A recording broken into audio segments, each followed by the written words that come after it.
Hello friends, amateur learner में आपका स्वागत है। आज मैं आपके लिए हिंदी स्टोरी लेकर आई हूँ जिसका शीर्षक है आपकी कीमत। गौतम बुद्ध से एक बार उनके प्रिय शिष्य ने पूछा, जीवन का मूल्य क्या है। बुद्ध ने उसे एक चमकता हुआ पत्थर दिया और कहा, इसका मतलब इसका मूल्य पता करके आओ, पर इसको बेचना नहीं। शिष्य बाजार में एक अमरूद बेचने वाले के पास गया और उस पत्थर की कीमत पूछी। उसने कहा, इसके बदले 12 अमरूद ले जाओ। फिर वह एक आलू बेचने वाले के पास पहुंचा। उसने उसकी कीमत एक बोरी आलू लगाई। इसके बाद वह एक सुनार के पास गया तो उसने झट से कहा, 50 लाख में मुझे बेच दो। मना करने पर उसने 2 करोड़ तक का मूल्य लगाया। आगे वह शिष्य एक हीरा झोरी के पास गया। झोरी ने पहले एक लाल कपड़ा बिछाया, फिर उस पत्थर को, जो कि रूबी थी, उस पर रखकर उसकी परिक्रमा की और माथा टेका। फिर कहा, कहाँ से लेकर आए हो ये पत्थर? 20 कीमती रूपी। इस पूरे राज्य को बेचकर भी इसकी कीमत नहीं लगाई जा सकती।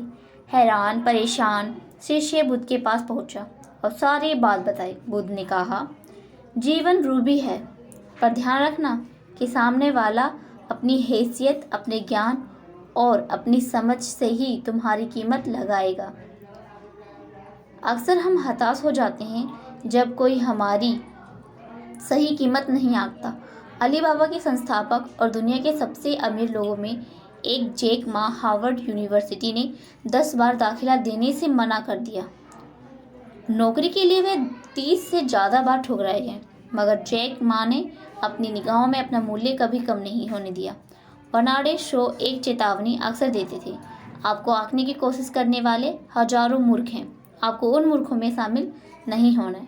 तो दोस्तों, हमने इस कहानी से यह सीखा कि हमें अपनी कीमत समझनी चाहिए, क्योंकि ज़िंदगी एक रूबी है, जैसा कि गौतम बुद्ध ने बताया।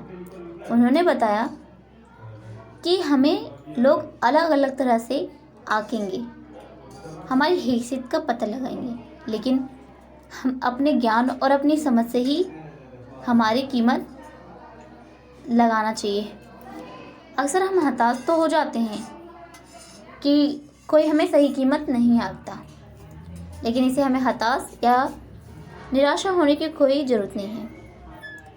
हम क्या हैं, हमारी कीमत क्या है, इसे हमें समझना चाहिए। तो दोस्तों, आपको ये कहानी कैसी लगी प्लीज़ मुझे कमेंट्स में बताइएगा, और प्लीज़ इस वीडियो को शेयर ज़रूर कीजिएगा। और अभी तक आपने मेरे चैनल को सब्सक्राइब नहीं किया है तो प्लीज़ सब्सक्राइब कर दीजिएगा। धन्यवाद।